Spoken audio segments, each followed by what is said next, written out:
Hello bachcho, let's see the question. The question says a point charge Q is located in vacuum at a distance that is L from the plane surface of a uniform isotropic dielectric filling up all the half space. The permittivity of the dielectric equals epsilon. Find the total bound charge on the surface of the dielectric.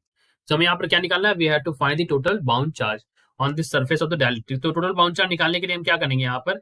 So we have to solve this question. तो इस question को solve करने के लिए हमारे पास जो की concept होगा वो की कॉन्सेप्ट हमें यहाँ पर हेल्प करेगा. दैट की कॉन्सेप्ट इज कि सबसे पहले हमें बताना चाहिए इलेक्ट्रिक फील्ड कैसे निकलती है. तो ई का यूज सबसे इंपॉर्टेंट होगा यहाँ पर.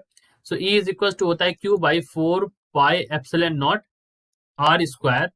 ठीक है, तो ई हम यहाँ पर ऐसे निकालते हैं. This is the value of electric field. ठीक, तो अगर आपको यहाँ पर विद एंगल अगर आपको लेना है तो यहाँ पर आप इसको ले सकते हैं. अकॉर्डिंग टू क्वेश्चन इन्होंने कहा है कि पॉइंट चार्ज क्यू जो है वो लोकेटेड है यहाँ पर और उसका एक इमेज भी बन रहा है. मतलब एक उसका एक इमेज भी बनेगा यहाँ पर ए डैश. अगर मान लो ए पर लोकेट है तो उसका एक इमेज बनेगा यहाँ पर. क्यू पॉइंट चार्ज है तो यहाँ पर क्यू डैश पर एक इमेज भी बनेगा. ठीक, ऐसा करके लोकेटेड है डिस्टेंस एल. और दूरी कितनी है यहाँ से यहाँ तक की? यहाँ से यहाँ तक की जो है वो दूरी जो इन्होंने बता रखी है दैट डिस्टेंस इज एल. यानी कि यहाँ जो मीडियम है ये दिस मीडियम इज एल. ठीक, ये मीडियम है एल. फिर इन्होंने कहा है the permittivity is given to us. ठीक है, तो इसी के बेसिस पर हम इसको सॉल्व करते हैं. तो हम पहले सबसे पहले ये करते हैं कि हम यहाँ पर इलेक्ट्रिक फील्ड चेक करते हैं. So E is equal to यहाँ पर निकलेगा. Let me solve this. हम यहाँ पर लिख सकते हैं कि E 1n is equal to Q dash 4 pi epsilon not R square with angle लेंगे तो यहाँ पर कॉस थीटा. ठीक, अब cos theta minus Q by 4 pi epsilon not R square यहाँ पर हो जाएगा. यहाँ पर भी हो जाएगा कॉस थीटा. ठीक, अब कॉस थीटा जो टर्म होगा वो कुछ इस तरह से. ठीक, ये जिसके रिस्पेक्ट में यहाँ पर एंगल बनेगा ये इसके रिस्पेक्ट में यहाँ पर, तो ये थीटा है यहाँ पर. ठीक, उसी के रिस्पेक्ट में हमने यहाँ पर ले रखा है. तो दैट वी आर रिटर्न. अब अगर आप E2n लेना चाहें तो you can also take this as minus of Q double dash divide by 4 pi epsilon not R square cos theta. In the similar manner अगर हम यहाँ पर निकालें E1t, so we can say E1t is equals to q dash by 4 pi epsilon naught r square sin theta. Sine के terms में देखो plus 1 plus Q by 4 pi epsilon not R square sine theta. एक तो ये term हो गया. और उसके बाद ये मतलब ये बाउंड्री कंडीशन नॉर्मल और टेंजेंट. नॉर्मल और टेंजेंशियल, नॉर्मल टेंजेंशियल दोनों के रिस्पेक्ट में देख रहे हैं. तो दूसरे के रिस्पेक्ट में देखो that is equal to normal tangential के रिस्पेक्ट में. तो यहाँ पर क्यू डबल डैश हो जाएगा 4 pi epsilon not R square. अब देखिए ये साइन थीटा और कॉस थीटा दो ही चीजें पॉसिबल है. मतलब किसी भी कंपोनेंट में आपको पता है या तो साइन टर्म से या तो कॉस टर्म आएगा. तो आपको अगर ऐसे ही आप डायरेक्टली भी यहाँ पर इसको ऐसे कर सकते थे साइन टर्म और कॉस टर्म के लिए. ठीक, अब इसको अगर आप यहाँ पर अब यहाँ पर इंपॉर्टेंट चीज ये है कि आप यहाँ पर बाउंड्री कंडीशन लगाना आपको आना चाहिए.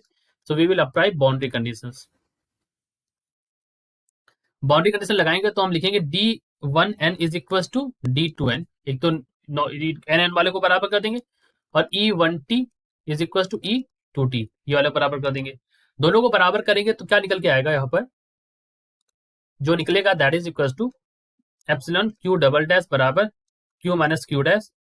ठीक, और एक और चीज निकलेगी that is Q double dash is equal to Q plus Q dash. ठीक, तो इन दोनों को जब हम सॉल्व करेंगे तो हमारे पास क्यू डबल डैश की वैल्यू आ जाएगी यहाँ से कि 2q divide by epsilon plus 1 और q dash is equal to epsilon minus 1 divide by epsilon plus 1.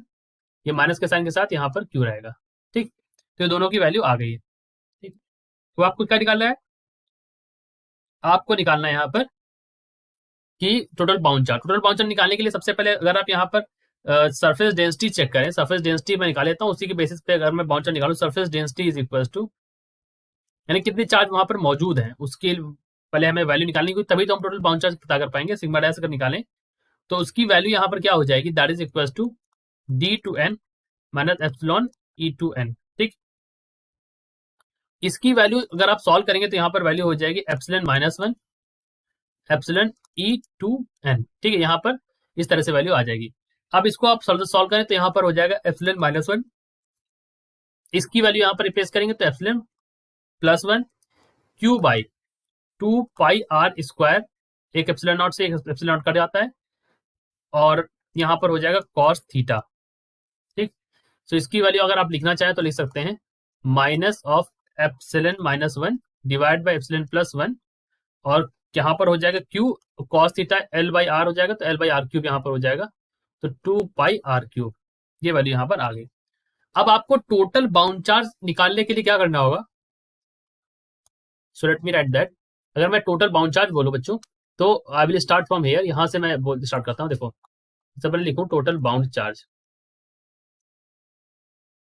उसके लिए क्या करेंगे, उसके लिए आप यहाँ पर लिखेंगे minus of epsilon minus one epsilon plus one, minus मतलब टोटल में माइनस है, ध्यान दीजिएगा इधर ऐसे।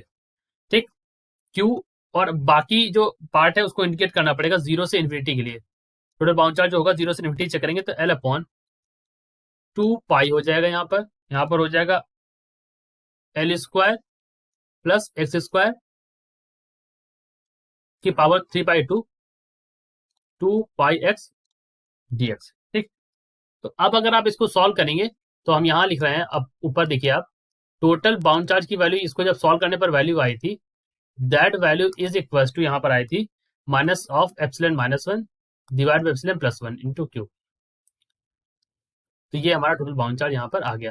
तो करना क्या है, आपको ई की वैल्यू निकाल लेनी है यहाँ पर, और यहाँ पर भी निकाल टेंजेंशियल नॉर्मल में, उसके बाद बाउंड्री कंडीशन लगानी है। उसके बाद अगर आप चार्ज डेंसिटी निकाल लेंगे, उस चार्ज डेंसिटी को आप यहाँ पर इंटीग्रेट कर देंगे, जीरो और एल के बीच में देखेंगे, मतलब टोटल रेंज लेके देखेंगे, तो वहां पर ये वैल्यू आपकी आ जाएगी। ठीक है, this is our answer. I hope you understood it well. Best of luck.